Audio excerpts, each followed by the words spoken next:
Please sir, क्या दलितों को यहाँ भी बोलने की इजाजत नहीं है? सर, अगर सबको 4 मिनट दे दो, मुझे दे दो। नहीं, ये भेदभाव नहीं चलेगा दलितों के साथ। Time is 4। नमस्कार दोस्तों, संसद सत्र चल रहा है। ऐसे में सभी जो भी पार्टी के तमाम नेता हैं उनको बोलने का मौका मिल रहा है संसद में।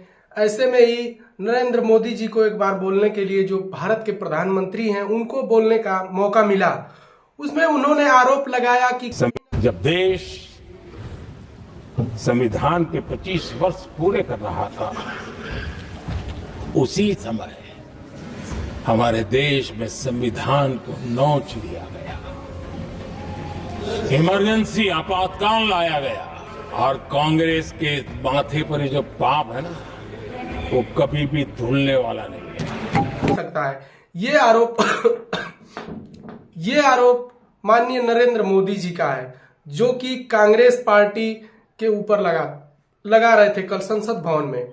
और वहीं नगीना से लोकसभा सांसद जो चंद्रशेखर आजाद जी हैं, जो आजाद समाज पार्टी के अध्यक्ष हैं, उनको मौका मिला बोलने के लिए।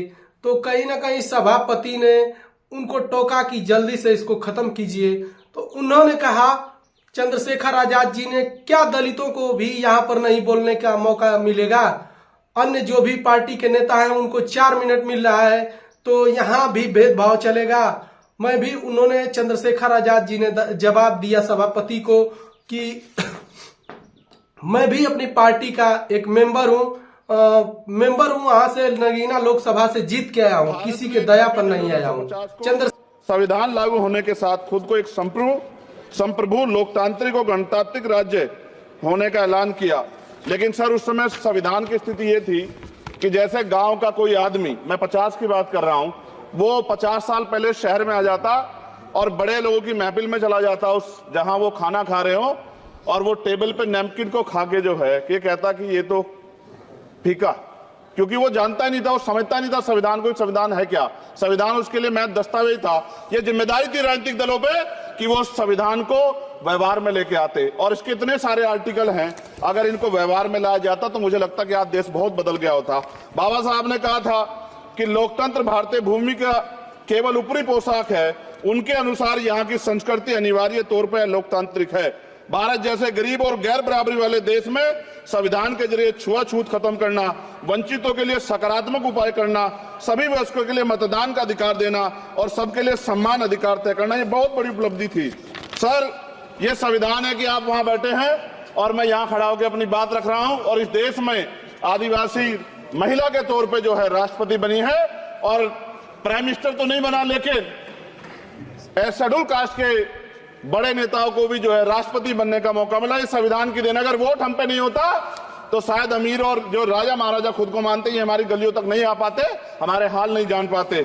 आजादी का मतलब सर सिर्फ अधिकार पाना भर नहीं है, इसके लिए हमारे संविधान में सरकार और नागरिकों के अधिकारों के साथ साथ उनके कर्तव्यों का विस्तार से उल्लेख किया गया है। बाबा साहब ने संविधान सभा में दिए गए भाषण में कहा था कि स्वतंत्रता आनंद का विषय है, पर अब हमें अपनी जिम्मेदारियों पर भी ध्यान देना होगा। संविधान ने सुनिश्चित किया कि रानी के पेट से राजा जन्म नहीं लेगा, वोट से नेता तैयार होगा। आर्थिक बराबरी के लिए सरकार क्या कर रही है? गरीब और गरीब हो रहा है, अमीर और अमीर हो रहा है। सुबह उठते कहीं बम की धमकी मिलती, कहीं दंगे की। ये अमृत काल है सर, या धमकी काल है? कितना बढ़ रहा है आर्टिकल 15 सर। भारत में आज भी घोड़ी चढ़नी बैठे होती है। प्लीज सर, क्या दलितों को यहाँ भी बोलने की इजाजत नहीं है? सर, अगर सबको 4 मिनट दे दो, मुझे दे दो। नहीं, ये भेदभाव नहीं चलेगा दलितों के साथ। Time is 4 minute. Don't waste. भाई सर, आप क्या करो, अगर सबको 4 मिनट दिए तो आप मना करो, मैं बंद कर देता हूँ इसको।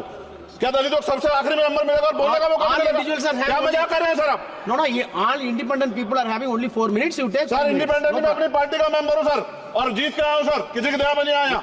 Take 1 minute and finish. Sir, कल भी बोले तो एक दलीय पार्टी के लोग